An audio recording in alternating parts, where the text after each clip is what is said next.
Stone Age people were grunting cavemen with spears. True or false? Absolutely false. They were gathering around and forming real culture as far as we've discovered. In Turkey, scientists uncovered a 12,000-year-old mystery that's revising history. It's a sophisticated cosmic calendar made out of giant stone temples that may actually be a warning from the stars. We're talking about Göbekli Tepe. This prehistorical site predates even Stonehenge, our classical stone ring circle, by 6,000 years. And it upends why we think Stone Age civilizations emerged and thrived. Here's how this discovery could change our collective history. Around 10,850 BCE, a massive comet, or better yet, a bunch of comet fragments, smashed into Earth. The skies darkened, the temperature dropped, big animals vanished, and it kicked off a mini ice age that lasted over 1,200 years. What's now a place called Göbekli Tepe was home to a group of humans who survived this entire chaotic event. After it happened, they started paying close attention to the sky. As a way of trying to control time a little bit more, they tracked the movements of the sun, the moon, the planets, and comets. This in turn led them to build a huge lunisolar calendar, the first one in the world. Now, if you were to tour around this classic Stone Age monument, you'd see that not all the stone pillars are blank. Some of them have carvings, like this main one with a bunch of V's on it. Turns out there are 365 V's, which scientists believe represent the days of the solar year. One of them, a V hanging on a bird's neck, is thought to mark a solar eclipse. Other pillars have dangerous animals carved on them, like foxes, lions, scorpions, vultures, twisting and crawling up the sides. Unlike typical Stone Age carvings, these weren't of edible animals like deer or sheep.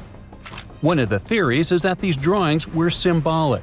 Some archaeologists believe they reflect the fears and chaos this civilization had lived through, a kind of collective attempt to make sense of a terrifying and unpredictable world. Archaeologist Danielle Stordour has highlighted the images of vultures, saying they represent the people who passed away.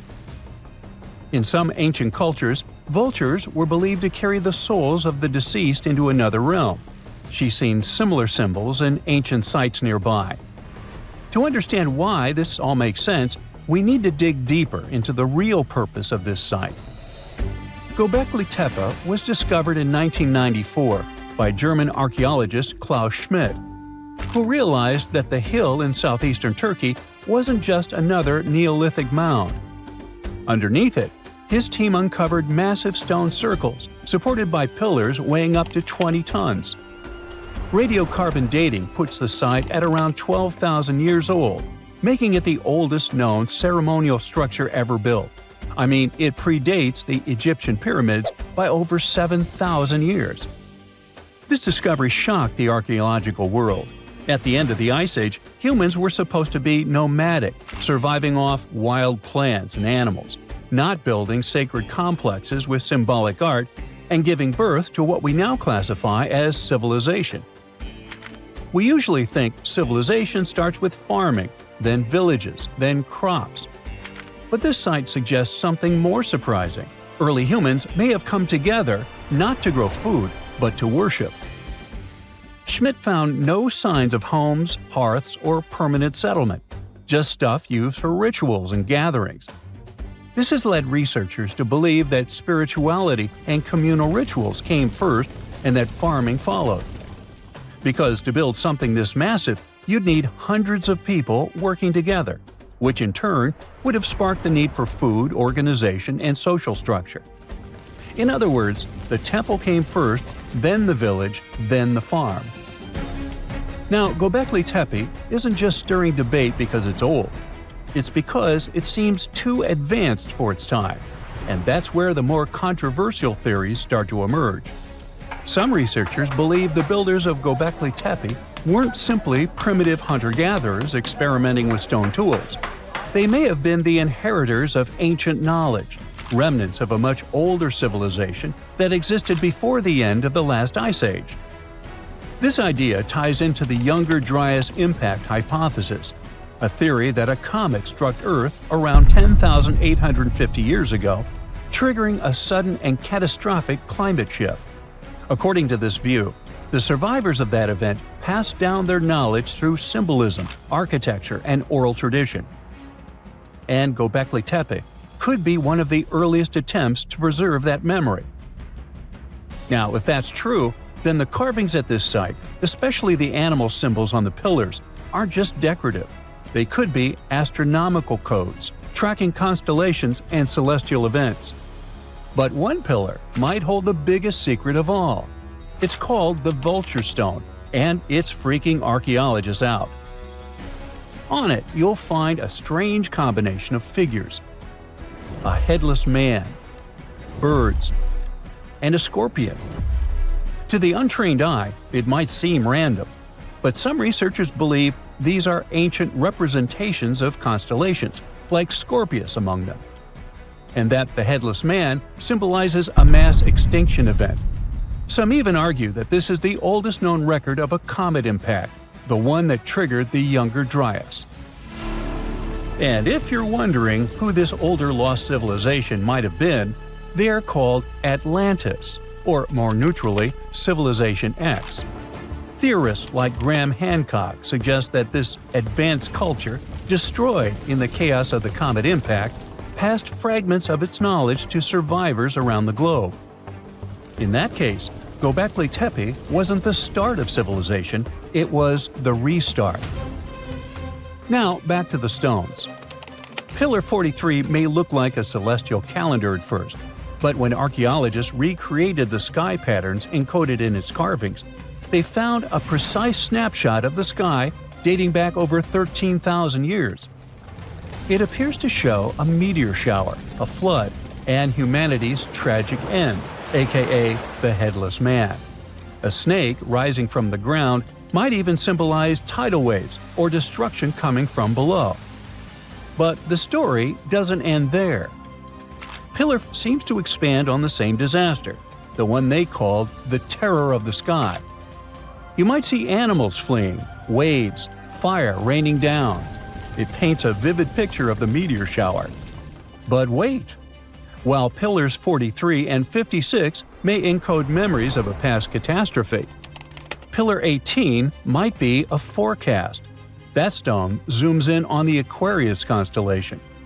If this sounds familiar, maybe it's from the phase Age of Aquarius, which is the age we're living in now. Some enthusiasts believe this may be a warning for us, and may be telling us that a similar meteor shower will hit Earth and thus you and me and us. I mean, chills! But hey, that's the kind of mystery that makes Göbekli Tepe so captivating. Today, archaeologists know that Göbekli Tepe was part of a much larger sacred complex, now known as Taş Tepeler. A network of ancient sites across the region, each with its own secrets and structures, but connected by shared patterns and motifs. In 2019, excavations began at this sister site, just 40 miles from Göbekli Tepe, known as Karahan Tepe. And here's the twist. Some researchers believe Karahan Tepe might be even older.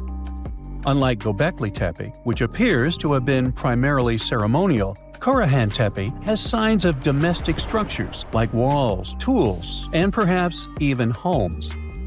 And that changes everything. Because whether these sites were the work of highly sophisticated hunter-gatherers or survivors carrying the fragments of a lost pre-Ice Age civilization, one thing becomes clear. Our ancestors weren't just surviving. They were planning, tracking, and predicting. They were far more capable, curious, and connected to the universe than we ever gave them credit for. Hey, you've heard of Stonehenge. Of course you have. Big rocks mysteriously mounted in circles on a plain in England by, somebody. But what if England's Stonehenge is only a replica of another monument, and its builders just crossed the Atlantic and copied what someone had already done elsewhere? Well, it turns out researchers found another Stonehenge underneath the waters of Lake Michigan. This lake is a hotspot for woo-woo unexplained things. A bunch of disappearances, plane crashes, and now this, an ancient underwater monument that looks strangely enough like Stonehenge. We couldn't help ourselves and needed to dive deep into this story. A ring of massive stones, arranged in a way that felt all too familiar. They saw two circles, an outer one and an inner one, sitting 40 feet below the surface. But this wasn't just a random pile of rocks. These stones had been placed there, purposefully, by human hands. And by doing some further research, they discovered that they were staring at a structure that's over 9,000 years old. Think about it. This Stonehenge beneath Lake Michigan predates the pyramids. It predates Stonehenge itself by about 4,000 years. All of this information was enough to startle scientists at Northwestern Michigan University. But that was before they found this out. One of the stones had a carving, a faint but clear petroglyph of a mastodon. Mastodons kind of look like the ancestors to our modern-day elephants, but they have been extinct on planet Earth since 10,000 years ago. So, whoever built this underwater Stonehenge needed to be alive at the same time these creatures roamed our planet. This discovery raised many questions among scientists. I mean, why on earth would they go through all this trouble to lay rocks at the bottom of a lake? Well, first things first. Scientists believe that Lake Michigan had much less water back then than it does now. Second, it could have something to do with ancestral practices of First Nation people. There's one theory from a professor of the University of Michigan. He suggested that the stones formed a kind of prehistoric hunting trap. He believes that early hunters used the circular formation as a drive lane to herd large animals like the mastodons from the rock carvings we were just talking about. Once they got these huge animals into a tighter circle, they could be more easily hunted. But not everyone's convinced by this theory. Some believe the circle probably had a deeper spiritual purpose. According to local Native American tribes, like the Anishinaabe, stones are more than just rocks. They're living beings. They hold spiritual energy and represent a connection to the earth and all living creatures. An elder from the Anishinaabe community even suggested that these stones are sacred, placed there by their ancestors to honor the land and its creatures. Scientists are trying to study the stone formation in depth, like about 40 feet. But that's the problem, actually. The fact that it's underwater makes it super difficult, since they don't have the best technology. Traditional archaeological tools don't work as well when everything is submerged, but promising new technologies like stereophotogrammetry, which literally means making 3D models of a site, are helping scientists study the stone circle more closely. Still, research is slow and expensive, so it's hard to know when this mystery will come to a close. As we said, Lake Michigan is a hot spot for unexplained phenomena. Its lakebed is filled with shipwrecks, such as the Thomas Hume, a sturdy American schooner. It also collects debris from airplanes that have suddenly gone missing while flying the area, such as Northwest Airlines Flight 2501 that disappeared in the 1950s. Some people even call the area the Lake Michigan Triangle, suggesting paranormal activities like what happens in the Bermuda Triangle might be going on. The lake spans over 22,000 square miles, which means it's almost two-thirds the size of the country of Ireland.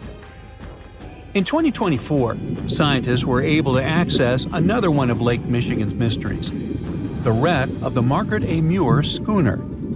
This 130-foot-long sailing ship sank over 130 years ago. The discovery was announced just recently by the Wisconsin Underwater Archaeological Association, the WUAA, whose team found the shipwreck sitting 50 feet below the surface just off the shores of Algoma, Wisconsin. Built in 1872, the Margaret A. Muir was a three-masted schooner built to carry heavy cargo across the Great Lakes. Her final voyage started out as a routine trip. Loaded with bulk salt, the ship left Bay City, Michigan, heading for South Chicago, Illinois. But on September 30th, 1893, things took a bad turn. Just as the Muir approached the town of Anapi, now known as Algoma, a sudden storm hit. The ship began taking on water fast. The captain of the boat ordered his crew to abandon ship, and thankfully, they all made it to shore safely. For more than a century, the wreck sat undisturbed on the lake bed, its location a mystery. But thanks to a combination of historical research and high-resolution sonar, WUAA searchers finally found her in May of last year. The wreck is remarkably well preserved, with parts of the deck and gear still visible. Well, just a few lakes over to the left, researchers uncovered another impressive thing. At the bottom of Lake Mendota, near Madison, Wisconsin, researchers found 11 ancient canoes. They believe the oldest of the canoes dates all the way back to 2500 BCE.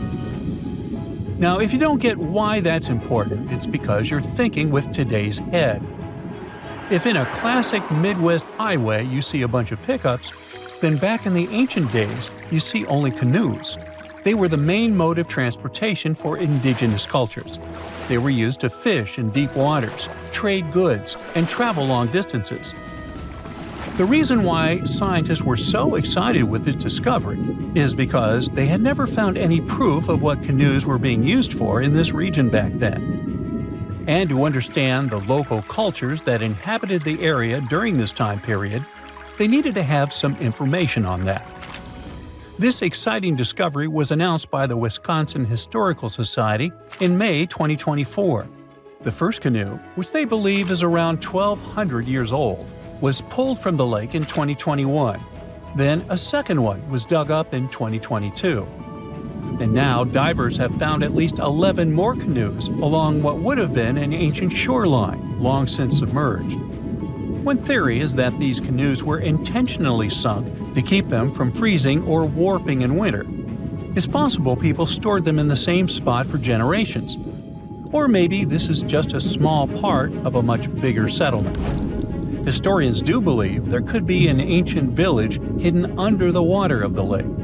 Divers have already found stone tools, like net sinkers used for fishing, but the village itself hasn't been located yet. Truth is, while the Great Lakes often steal all the thunder, scientists point out that smaller lakes like Mendota have stories too.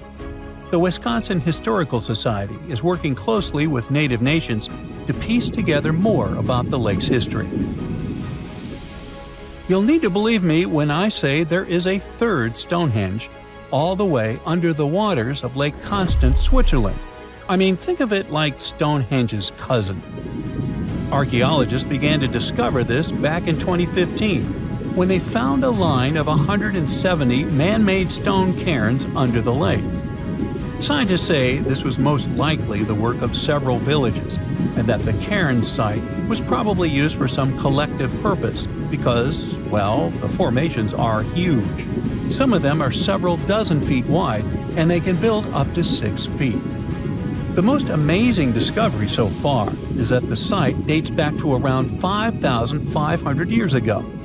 So around the time the original Stonehenge was being built. Some of the facts that link them together are their construction dates, as well as the distinct characteristic of stone monuments built in a circular format. Scientists don't know much about this site yet, but hey, I see a pattern manifested all over the world, don't you? Scientists just uncovered what's basically Earth's own version of a dinosaur fossil hidden deep under the ocean near Easter Island. It's like finding a time capsule from 200 million years ago, revealing secrets of our planet's very ancient history. Earth's surface is made up of giant pieces, like puzzle pieces, called tectonic plates. These plates are slowly moving around all the time. Under these plates, there is a super hot layer called the mantle, and this layer is what helps the plates move. In September 2024, a team of geologists finally published the groundbreaking discovery that mentioned this ancient megastructure. This old piece of ocean floor might be connected to why the ocean floor is spreading apart faster in some places than in others.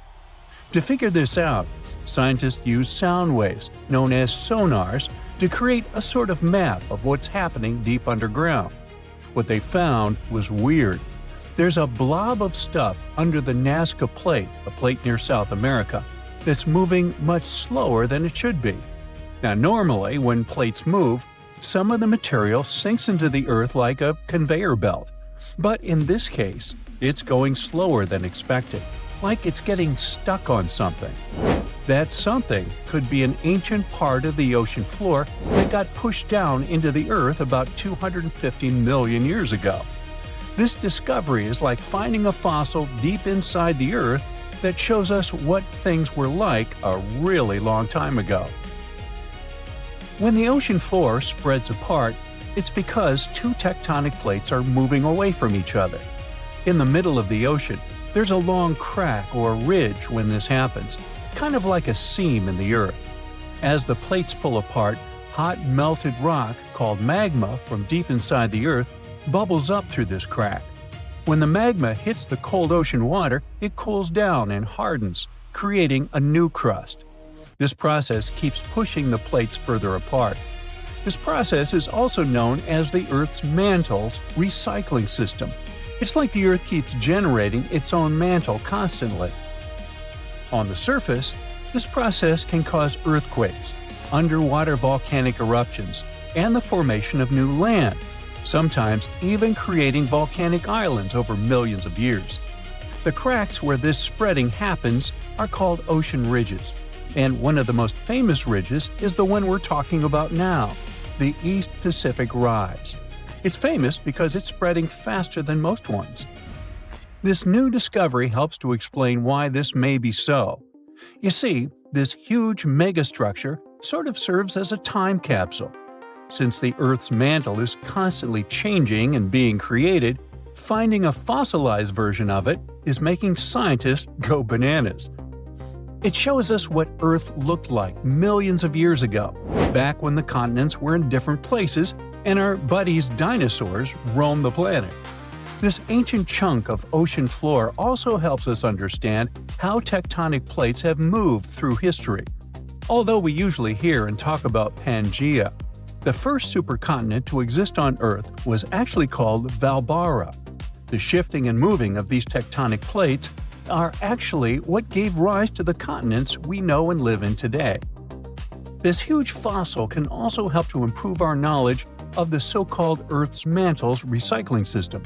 By learning how this huge piece of crust got stuck and slowed down, scientists can better predict things like volcanic eruptions and earthquakes. Plus, it might even help us understand how other planets, like Mars or Venus, work beneath their surfaces. Well, I'd say science has a lot on its plate now. Pun intended. Other surreal stuff is constantly being found at the bottom of the oceans, seas, and lakes. Like this underwater Stonehenge, scientists discovered a mysterious pile of cairns that stretched for miles under the shimmering waters of Lake Constance at the edge of Switzerland, Germany, and Austria.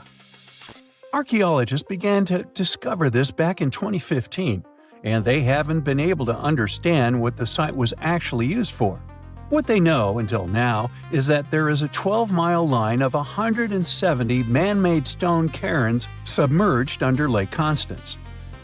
Scientists say this was most likely the work of several villages, and that the cairn site was probably used for some collective purpose. The formations are huge, some of them are several dozen feet wide, and they can build up to 6 feet. The site probably dates back to 5,500 years ago. Now, it's no coincidence that scientists are calling this site the underwater Stonehenge, though. Both sites are believed to have been built around the same period of time. You see, Stonehenge dates back to around 3100 BCE. And also, both sites carry the distinct characteristics of stone monuments built in a circular format. Let's say they're like cousins. Meanwhile, in 2007, archaeologists found what looks like another mini version of Stonehenge underneath Lake Michigan. It's about 40 feet underwater, and this circle of stones is believed to have been created by indigenous people. They would have built it during the last ice age, when the lake wasn't even filled with water. The rocks are about 4 feet tall, and one of them might even have a carving of a mastodon, which was a huge elephant-like animal that lived more than 10,000 years ago before going extinct.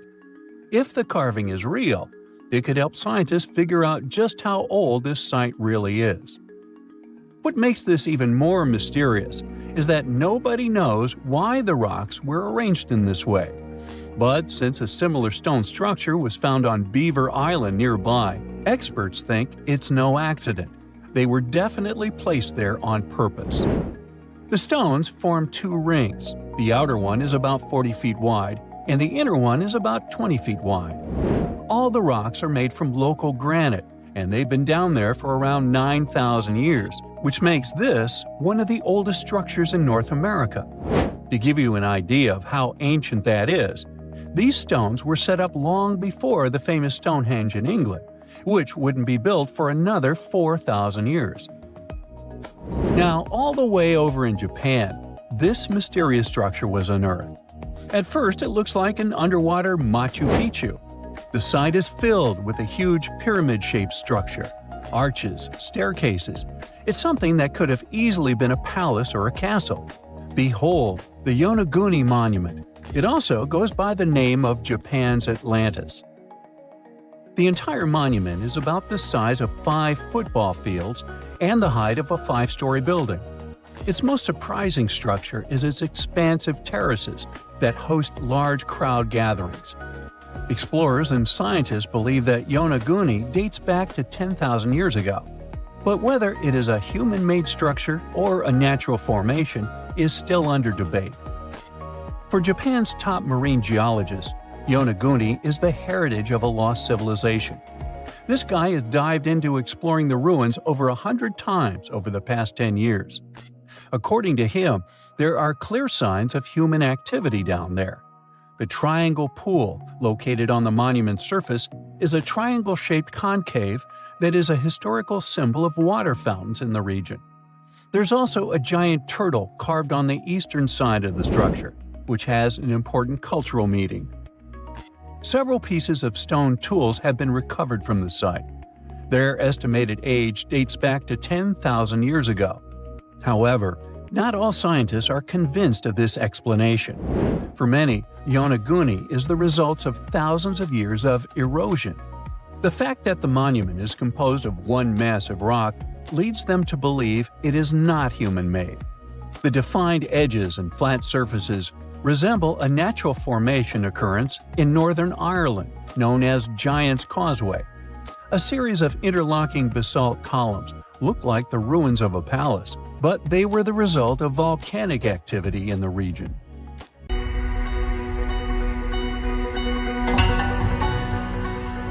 Take a look at these stones. They seem ordinary at first glance, just ancient slabs, ruins of some buildings. However, unlike many other archaeological finds, this one is among the most mysterious and unique. Here's why. These stones are the remains of a large temple complex called Puma Punku, located in Bolivia.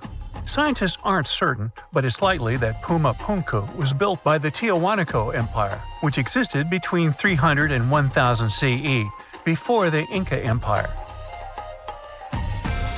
There is no information suggesting that this civilization had advanced building technologies. Moreover, they might not have even had a writing system. Every stone was carved and polished with astonishing precision. They fit together perfectly, like pieces of a puzzle. The craft is so refined that not even a razor blade can pass between the stones. Quite impressive for people who lived around 1500 years ago. And these stones are heavy. The largest ones weighed around 130 tons. So, how did the builders transport such weight from one place to another? Scientists suggest that this civilization did not know about the invention of the wheel. So, how did they manage to build such a perfect engineering structure? Did Tiahuanaco have the knowledge and tools for stonework? Or did someone else build Puma Punku? There are several theories about this. Theory 1. There was some advanced civilization that came to South America, interacted with Tiahuanaco, built this engineering marvel, and then left. Theory 2. Some beings from another planet came to Earth, showed humans how to build perfect structures, and created Puma Punku. This theory is dubious. Another idea from this series suggests that Puma Punku was built by mythological creatures from the South American culture at that time. Theory 3, the most likely one. There is no mystery here. Tiwanaku was indeed an advanced civilization with incredible building technologies. So, what do you think?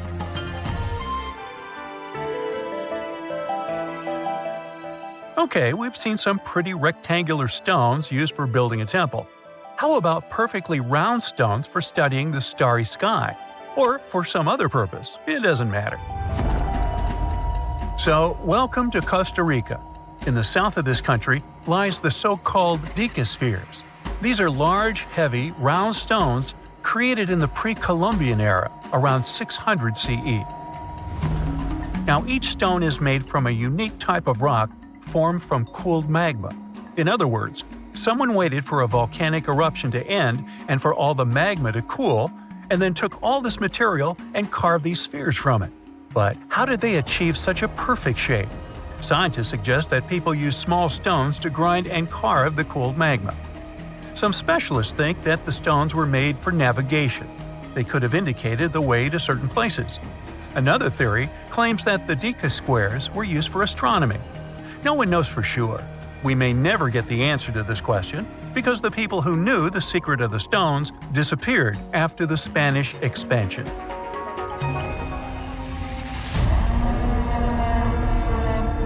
So, let's continue our journey. See these cobblestones? Archaeologists still don't know why they're arranged along a long stretch of desert crossing Jordan and Israel. These strange stones form a chain of lines 40 miles long and have been here since around 300 BCE. Because they were discovered by pilots during flights about 100 years ago, some call these stones kites. One of the more popular theories suggests that people placed these structures here to lure animals into a pit where they could be caught. Apparently, ancient hunters knew the behavior of local fauna well, and were sure the animals would somehow walk along these stones, ending up in an open area with a pit where hunters could easily do their work. Perfectly smooth rectangular and square stones, round stones, stone traps for animals. What's next? How about a stone canvas or stone painting? To see this ancient artifact, we'll travel to Glasgow, Scotland, where archaeologists unearthed a stone slab created about 5,000 years ago. It is called the Cockno Stone. The slab measures 43 by 26 feet, about half a basketball court. And this entire area is filled with strange swirling patterns that scientists call cup and ring marks. But what do they mean? As usual, scientists don't know for sure. But one theory suggests that the inscriptions on the stone are somehow related to astronomical phenomena, such as lunar or solar eclipses. Maybe it was a star map, or maybe people just wanted to create a work of art. In any case, there is another interesting fact related to the cup and ring marks. Scientists have found similar drawings in other prehistoric sites around the world. Okay, let's step away from mysterious stones and look at some other archaeological mysteries. Here is the approximate order of civilization development starting from 8000 BCE, according to scientists. First, people settle in one place and build a city or settlement there. Then they engage in agriculture, and after that, they build temples. But in 1994, archaeologists said, no, the order might have been different. What if people first built temples to worship higher mythical beings and only then built cities and engaged in agriculture? Let's go to Turkey, to the rural area of Göbekli Tepe, where in the mid-1990s, archaeologists discovered several stone pillars with carved animals on them. This ancient structure dates back to around the 10th millennium BCE. Now, this place is considered one of the oldest places of worship in the world. Most likely, it was built by semi-nomadic hunters who knew nothing about agriculture because it appeared in this region 5 centuries later. Now, scientists are wondering, is it true that such structures led to the settlement of the area? The answer to this question may help understand the mindset and development of humanity in many parts of our planet. So, would you like a scroll with the location of a treasure marked on it? You could say you already have one. Check it out yourself. Just Google the Copper Scroll Treasure. Download a high-resolution photo of the scroll and follow the instructions. Oops! The instructions are written in an incomprehensible language. Scientists have been trying to decipher this message since the scroll was discovered in 1952 in Qumran, and the answer is still not found. According to one theory, the scroll contains information about a large amount of silver and gold. But even if the treasure does not exist, this artifact is still quite interesting to study. It was created around 2,000 years ago, during the time when the Roman Empire ruled over the settlement of Qumran. Perhaps the local residents hid their valuables from the Roman legionnaires and left such a map for their descendants. When you approach this archaeological wonder, you won't notice anything. But if you rise into the air and look down at the ground, you'll see amazing patterns created by the people of the Nazca culture. This discovery is called the Nazca Lines. Pilots and passengers of commercial aircraft first noticed them in the 1920s and 30s during flights over Peru. These large drawings consist of geometric lines, complex images of animals, and whimsical figures. More than 2,000 years ago, people removed part of the surface soil of this land and created these patterns. But why? The Nazca Lines continue to captivate researchers and enthusiasts alike. Recent technological advancements, such as drone imagery and satellite mapping, have provided new insights into these enigmatic formations. Some researchers are now exploring the possibility that the lines serve multiple purposes, including communication with someone not from our world. And to some extent, this is true. Some scientists believe that the Nazca Lines were a ritual method for communicating with the deities of the Nazca civilization. Studying these archaeological wonders not only enriches our knowledge of the past, but also inspires us to appreciate the ingenuity and creativity of the human spirit. The Tower of London is the ultimate symbol of royal power. For nearly 1,000 years, it housed kings, queens, and the crown jewels. It served as a fortress, palace, and prison. It is one of the most studied and documented historic sites in the world. Yet, archaeologists uncovered unsettling human remains only 10 feet right under the walkway. Who were these people, and how did they stay hidden for so long? The Tower of London sits on the River Thames, in the heart of London. It's a true medieval castle with thick, well-preserved stone walls, armored gates, and watchtowers like you only see in movies. It was built almost a millennium ago, when William the Conqueror took control of England. He needed a fortress to lock the city down and send the message, "The new king is here, so better behave." The entire castle complex covers 18 acres, which is about the exact size of the White House grounds. It still keeps and displays the crown jewels under guard. The Citadel was also a high-security prison for centuries, holding high-profile prisoners locked away. But it wasn't just a prison for humans. For centuries, the tower was a royal zoo filled with lions, elephants, and leopards. The King of Norway even sent a polar bear, which was allowed to swim in the Thames on a long leash to catch fish. One of the biggest attractions is the White Tower, a massive stone keep. Rising about 90 feet, it had been the tallest building in all of London for hundreds of years. Kings famously whitewashed the stones to make them gleam. It stood out like a blinding beacon above the dark, muddy city. Another must-see spot is the Chapel of St. Peter ad Vincula, the tower's historic church. It served as the final resting place for famous prisoners and nobles alike. It was just outside of this very chapel that archaeologists made a chilling discovery. The mystery started in 2019 when a routine check uncovered 2 burials. When archaeologists returned to dig some more in 2025, the situation grew from unexpected to, "Hey, what is going on here?" Over 20 skeletons were packed into the soil, mixed with fragments from older burials, proving this spot had been used and reused many times before. These graves span centuries, from the 1200s to the 1600s. So we're not looking at one tragedy. It seems to be a place that kept getting used again and again throughout medieval London. One situation feels like it's from a horror movie.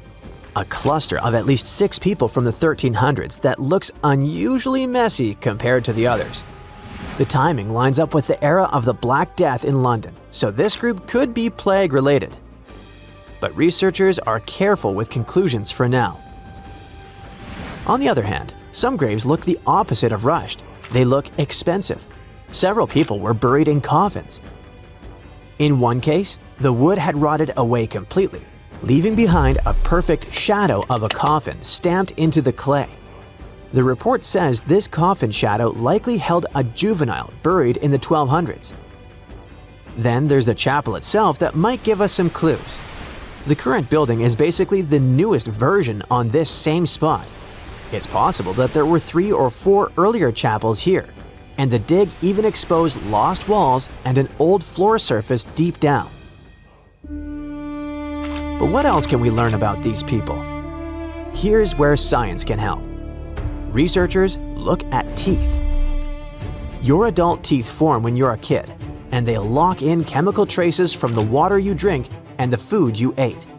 It basically creates a permanent record of where you grew up. So the team analyzed 2 specific skeletons. The first one seemed wealthier. The chemistry suggests they might have grown up in Wales and moved around a few times. They even had traces of a high-sugar diet. That was a huge luxury back then. The second person had a totally different story. Their bones showed signs of chronic stress and a much harder childhood. So these were 2 people from opposite ends of the social ladder. One rich and the other not so much. But they both ended up near each other to be discovered centuries later. Millions of people visit the Tower of London every year. They take selfies and walk the grounds, totally unaware that they might be standing on top of massive tombs. And that forces you to ask the obvious question. If a place this famous can hide ancient graveyards, what else is out there? Because the tower is definitely not the only landmark keeping secrets. In 2019, the fire at Notre Dame forced a massive rebuild. That construction forced workers to lift parts of the floor and reveal a spooky secret. Several tombs hiding 2 human-shaped lead sarcophagi, sealed like metal time capsules.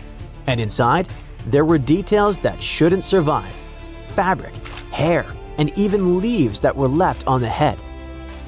This stuff points to an important person.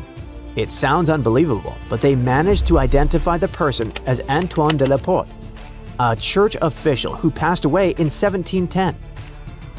The second coffin became its own mini detective story.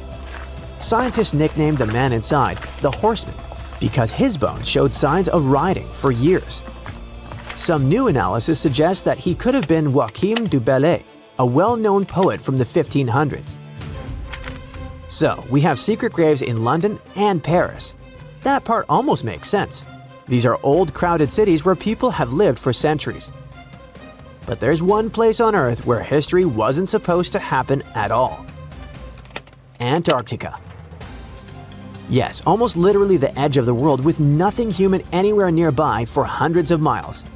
And still, in 1985, a Chilean scientist found human remains on an ice-free beach in Livingston Island on a spot now called Yamana Beach.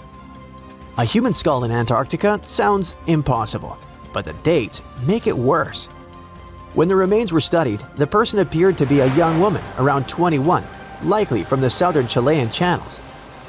She passed away in the early sealing area, roughly 1819 to 1825. That's basically the opening minutes of humans showing up in that region. So why would a young woman end up there? One idea is that she might have come with early sealers, maybe as a guide or part of the crew. The original researcher even suggested she could have been abandoned there for unknown reasons. Plus, the spot where they found her is known to have been visited by early 19th century sealers. The The pieces fit together somewhat, but no one can really pin down the story. And it gets even stranger. The first discovery in 1985 was her skull, but later researchers came back to the same area and found more human bones. In 1988 and again in 1993, they recovered 2 femurs, basically thigh bones, near the original site. The big question is obvious. Were those bones from the same person, or did more than one person pass away here? The plan was to use DNA testing to check if the femurs matched the skull. If these 3 sites prove anything, it's that new discoveries could be anywhere. But the really exciting part is daydreaming about where we could go next. We are entering a phase where technology could make history feel like time travel. Think about what we can do with the gathered data. We can already pull DNA from a tooth to find out what someone ate or where they grew up. Maybe one day we could take that biological code and use AI to completely recreate a person. Imagine a digital human that looks just like them, with the right eye color, skin texture, and even scars. Then we combine that with the environment. Laser scanning allows us to map every inch of those buried foundations. If you feed that into a physics engine, you can rebuild the walls that fell down 500 years ago. That means in our lifetime, you might not just visit the Tower of London to see it as it is right now. You could strap on a headset and step inside the chapel as it looked in 1348, being face to face with history, just without the bad smells or the risk of catching the plague.